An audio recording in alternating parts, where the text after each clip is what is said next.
It's just not bright enough. Some people have sent me pictures from northern England. It's just not bright enough in winter. Then, sure, you can resort to using artificial lights in order to get enough photons. And I'm putting out this 100,000 lux number as a target to get each day before 9 a.m. You can, in theory, get it all from artificial lights, but there are some special qualities about sunlight that make sunlight the better stimulus. Then I've recommended, based on scientific literature, that you look at sunlight sometime around the time when the sun is setting. And the reason for that, of course, is because it adjusts down the sensitivity of your eyes. Because here's the diabolical thing. While we need a lot of photon energy early in the day to wake up our system and set our circadian clock and prepare us for a good night's sleep 14 to 16 hours later, it takes very little photon energy to reset and shift our clock after 8 p.m. And that's why you want to, as much as you safely can, avoid bright light and even not so bright light between the hours of 10 or 11 p.m. and 4 a.m. So let's talk about shifting clocks, because for the jet lag person, this ability to shift the clock with light, temperature, exercise, and food is vitally important for getting onto the new local schedule. And there's so much out there about jet lag today. I'm going to dial it down to one very specific parameter that all of you can figure out without any technology or devices, and can apply for when you travel for work or pleasure or anytime you're jet lagged. And I want to absolutely emphasize that you don't have to travel to get jet lagged. Many of you are jet lagged. You're jet lagged because you're looking at your phone in the middle of the night. You're jet lagged because you're waking up at different times of day. You're jet lagged because your exercise is on a chaotic regime. Some days at this time, some days at that time. But there are some simple things that you can do. So that's where we're headed. Let's talk about what jet lag is. There are quality peer-reviewed papers showing that jet lag will shorten your life. Jet lag is a serious thing. Now, here's what's interesting. Traveling westward on the globe is always easier than traveling eastward. Okay? It's interesting because the effects of jet lag on longevity have shown that traveling east takes more years off your life than traveling west. Now, here's what's interesting. When we think about the effects of jet lag on longevity, or this idea that it can shorten our lives, we have to ask ourselves why. Like, why is that? And it turns out there's a pretty simple explanation for this. We've talked before about the autonomic nervous system, this set of neurons in our spinal cord and body and brain that regulate our wakefulness and our sleepiness. It turns out that human beings, and probably most species, are better able to activate and stay alert than they are to shut down their nervous system and go to sleep on demand. So if you really have to push and you really have to stay awake, you can do it. You can stay up later. But falling asleep earlier is harder. And that's why traveling east has a number of different features associated with it, that because you're traveling east, you're trying to go to bed earlier. You know, as a Californian, if I go to New York City, I've got to get to bed 3 hours early and wake up 3 hours earlier. Much harder than coming back to California and just staying up a few more hours. And this probably has roots in evolutionary adaptation, where under conditions where we need to suddenly gather up and go, or forage for food, or fight, or do any number of different things, that we can push ourselves through the release of adrenaline and epinephrine to stay awake, whereas being able to slow down and deliberately fall asleep is actually much harder to do. So there's an asymmetry to our autonomic nervous system that plays out in the asymmetry of jet lag. All right, well, let's think about travel and what happens. Let's say you're not going eastward or westward, but you're going north or south. So if you go from, for instance, Washington, D.C. to Santiago, Chile, you're just going north and south. You're not really moving into a different time zone. You're not shifting. So you will experience travel fatigue. And it turns out that jet lag has two elements: travel fatigue and time zone jet lag. Time zone jet lag is simply the inability of local sunlight and local darkness to match to your internal rhythm, this endogenous rhythm that you have. So before we get too complicated and too down in the weeds about this, I want to just throw out a couple important things. First of all, some people suffer from jet lag a lot, other people not so much. Most people experience worse jet lag as they get older. There are reasons for that, because early in life, patterns of melatonin release are very stable and flat and very high actually in children. Then it becomes cyclic during puberty, meaning it comes on once every 24 hours and turns off once every 24 hours. And then as we get older, the cycles get more disrupted and we become more vulnerable to even small changes in schedule, et cetera, meal times, right? So jet lag gets worse as we age. I want to make changing your internal rhythm really easy, or at least as easy and as simple as one could possibly make it, I believe. What I want to talk about is perhaps one of the most important things to know about your body and brain, which is called your temperature minimum. Your temperature minimum is the point in every 24-hour cycle when your temperature is lowest. Now, how do you measure that without a thermometer? It tends to fall 90 minutes to 2 hours before your average waking time. Temperature actually is the signal by which this clock above the roof of your mouth entrains or collectively pushes all the cells and tissues of our body to be on the same schedule. Temperature is the effector. And once you hear that, there should be an immediate, oh, of course, because how else would you get all these different diverse cell types to follow one pattern, right? A pancreatic cell does something very different than a spleen cell or a neuron, right? They're all doing different things at different rates. So the temperature signal can go out, and then each one of those can interpret the temperature signal as one unified and consistent theme of their environment. Here's the deal.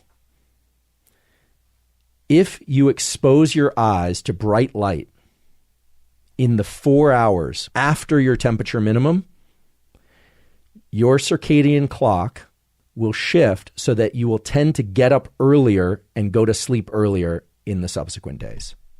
Okay? It's what's called a phase advance, if you'd like to read up on this further. You advance your clock. However, if you view bright light in the 4 to 6 hours before your temperature minimum, you will tend to phase delay your clock. You will tend to wake up later and go to sleep later. I tend to wake up at about 6 a.m., sometimes 6:30, sometimes 7. It depends a lot on what I was doing the night before, as I'm guessing it does for you. But that means that my temperature minimum is probably somewhere right around 4:30 a.m., which means that if I wake up at 4:30 a.m. and I were to view bright light at 4:35 a.m., I'm going to advance my clock. I'm going to want to go to bed earlier the subsequent night and wake up earlier the subsequent morning. And as I shift my wake-up time, my temperature minimum shifts too, right? If I were to view bright light in the 4 to 6 hours before 4:30 a.m., guess what? The next night I'm going to want to stay up later, and I'm going to want to wake up later the subsequent morning. Your temperature minimum is a reference point, not a temperature reading. Again, if you want to measure your temperature minimum and figure out what it is, 98 point whatever or 96 point whatever, that's fine. You can do that, but that information won't help you. What you need to know is what time your body temperature is lowest, and understand that in the 4 hours or so just after that time, viewing light will advance your clock to make you want to get up earlier. So now you can start to see and understand the logic of this system. You can now start to shift that temperature according to your travel needs. Here's one way in which you might do that. Let's say I am going to travel to Europe, which is 9 hours ahead, typically, from California. I would want to determine my temperature minimum, which for me is about 4:30 a.m., maybe 5 a.m., and I would want to start getting up at about 5:30 a.m. and getting some bright light exposure, presumably from artificial sources, because the sunlight isn't going to be out at that time. Maybe even exercising as well, maybe even eating a meal at that time. You would want to start doing that 2 or 3 days before travel, because once you land in, or I land in Europe, chances are just viewing the sunrise or sunset in Europe is not going to allow me to shift my circadian clock. Some people say get sunlight in your eyes when you land, but that's not going to work, because one of two things is likely to happen. With a 9-hour shift like that, either I'm going to view sunlight at a time that corresponds to the circadian dead zone, the time in which my circadian clock can't be shifted, or I'm going to end up viewing sunlight at a time that corresponds to the 4 to 6 hour window before my temperature minimum. So it's going to shift me in exactly the opposite direction that I want to go.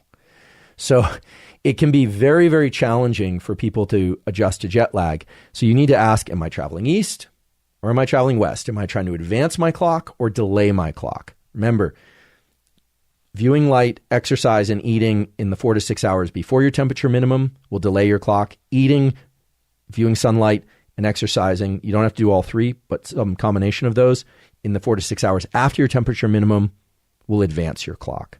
And this is a powerful mechanism by which you can shift your clock anywhere from 1 to 3 hours per day, which is remarkable. That means your temperature minimum is going to shift out as much as 3 hours, which can make it such that you can travel all the way to Europe.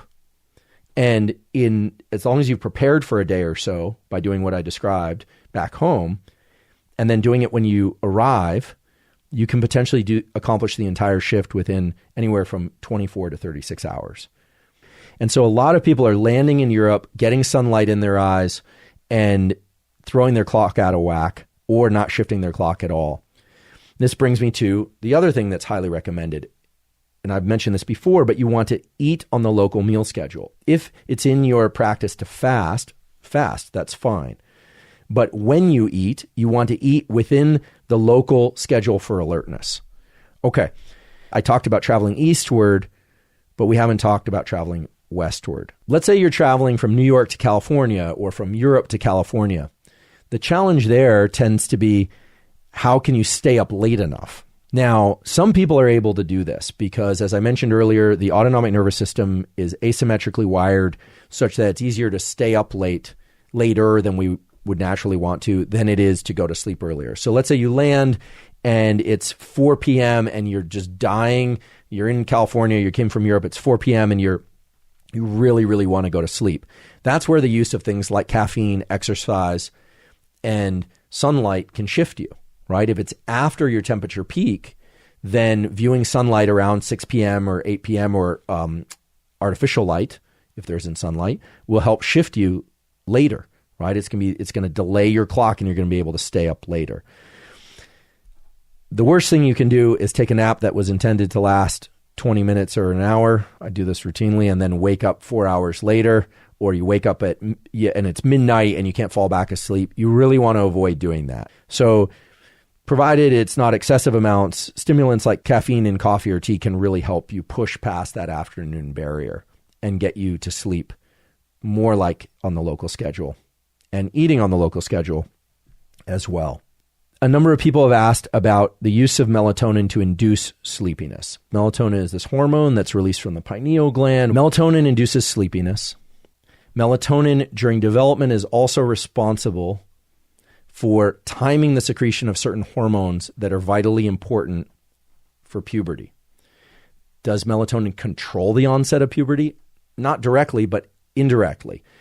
Melatonin inhibits something called gonadotropin-releasing hormone, which is a hormone that's released from your hypothalamus, also roughly above the roof of your mouth in your brain. Gonadotropin-releasing hormone is really interesting because it stimulates the release of another hormone called luteinizing hormone, which in females causes estrogen to be released within the ovaries. It's involved in reproductive cycles. And in males, stimulates testosterone from the Sertoli cells of the testes.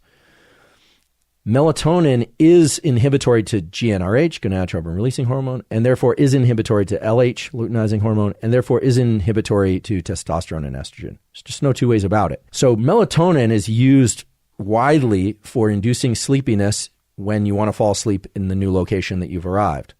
Right? You can't fall asleep, you take melatonin, it helps you fall asleep. It does not help you stay asleep. In addition to that, melatonin has been kind of touted as the best way to shift your circadian clock. I'm happy to go on record saying, look, if you need melatonin, you can work with a doctor or somebody who really understands circadian and sleep biology. Go for it if that's your thing.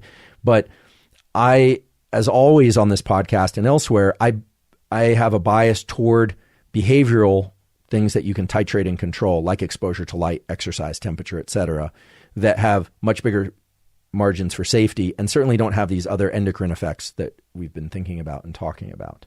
So if you want to take melatonin in the afternoon in order to fall asleep or in the evening, be my guest. That's up to you. Again, you're responsible for your health, not me. But for many people, melatonin is not going to be the best solution. The best solution is going to be to use light and temperature and exercise on either side of the temperature minimum to shift your clock both before your trip and when you land in your new location and your clock starts to shift. Okay, so now you know my opinions about melatonin. Feel free to filter them through your own opinions and experiences with melatonin. And now you also understand what your temperature minimum is and how it represents an important landmark, either side of which you can use light, temperature, and exercise to shift your clock. Just to remind you a little bit about temperature, if you want to shift your clock, you could take a hot shower and then that will have a cooling effect after the hot shower. And if you were to get into a cold shower or an ice bath, if you have access to one, afterward, there's going to be a thermogenic effect of your body increasing temperature. So you can start to play these games with timing and hot and cold, with meals, whether or not you eat or you don't eat, and with light exposure, whether or not you view light or you don't view light. So now you can start to see why understanding the core mechanics of a system can really give you the most flexibility. And that really underscores the most important thing is that when you understand mechanism, it's not about being neurotically attached to a specific protocol. It's the opposite. It can give you great confidence and flexibility in being able to shift your body rhythms however you want. And when things get out of whack, you can tuck them right back into place. One thing that's common is that people need to do a quick trip. It's not always that you're going to go to, on vacation for 2 weeks or, work someplace else for weeks on end. If your trip is 48 hours or less, stay on your home schedule. 72, that's when you start running into trouble. The transit time is also important, but I would say if it's 3 days or less, stay on your home schedule as much as you can. So let's talk a little bit about a different form of jet lag that requires no planes, no trains, no automobiles, and that's shift work. Shift work is becoming increasingly common. Many of us are shift working even though we don't have to. We're doing work in the middle of the night. We are, working on our computers at odd hours, sleeping during the day. Here's the deal with shift work. If there's one rule of thumb for shift work, it's that if at all possible, you want to stay on the same schedule for at least 14 days, including weekends. Now, that should immediately cue the non-shift workers to the importance of not getting too far off track on the weekend, even if you're not a shift worker. So sleeping in on Sunday is not a good idea. The most important thing about shift work is to stay consistent with your schedule. If you're going to work a shift where, let's say you start at 4 p.m. and you end at 2 a.m., then there's some important questions that arise. For instance, should you see light during your shift? Well, this is a matter of personal choice, but ideally you want to view as much light as possible and as safely possible when you need to be alert. So that would mean from 4 p.m. to 2 a.m. And then you would want to sleep. So using light as a correlate of alertness and using darkness as a correlate of sleepiness, what this means is see as much light as you safely can during the phase of your day when you want to be awake. So let's say you go to sleep at, you get home after this 4 p.m. to 2 a.m. shift. You maybe eat something, you go to sleep, and you wake up and it's noon or 1 p.m. Should you get light in your eyes? You guessed it. You need to know your temperature minimum. You need to know whether or not your temperature is increasing or decreasing. And now we can make this whole thing even simpler and just say, if your temperature is decreasing, avoid light. If your temperature is increasing, get light. It's that simple. I'm going to pause there, and then I want to talk about kids and the elderly. In other words, how do we control sleep and circadian rhythms and wakefulness in babies, adolescents, teens, and aged folks? All right, as I mentioned earlier, melatonin is not cyclic. It's not cycling in babies. It's more phasic. It's being released at a kind of a constant level. And babies tend to be smaller than adults. They are. And so those concentrations of melatonin are very high. As a baby grows, those concentrations per unit volume are going to go down. Babies are not born with a typical sleep-wake cycle. And now all the parents are saying, tell me something I didn't know.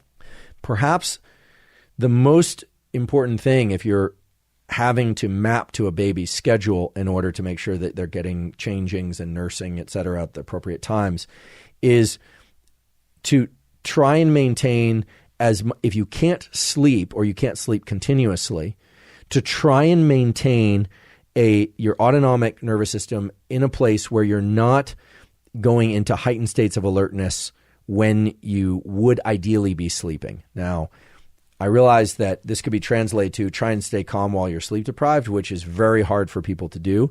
But this is where the non-sleep deep rest protocols surface again and can potentially be very beneficial for people to be able to recover not necessarily sleep, but for them to maintain a certain amount of autonomic regulation.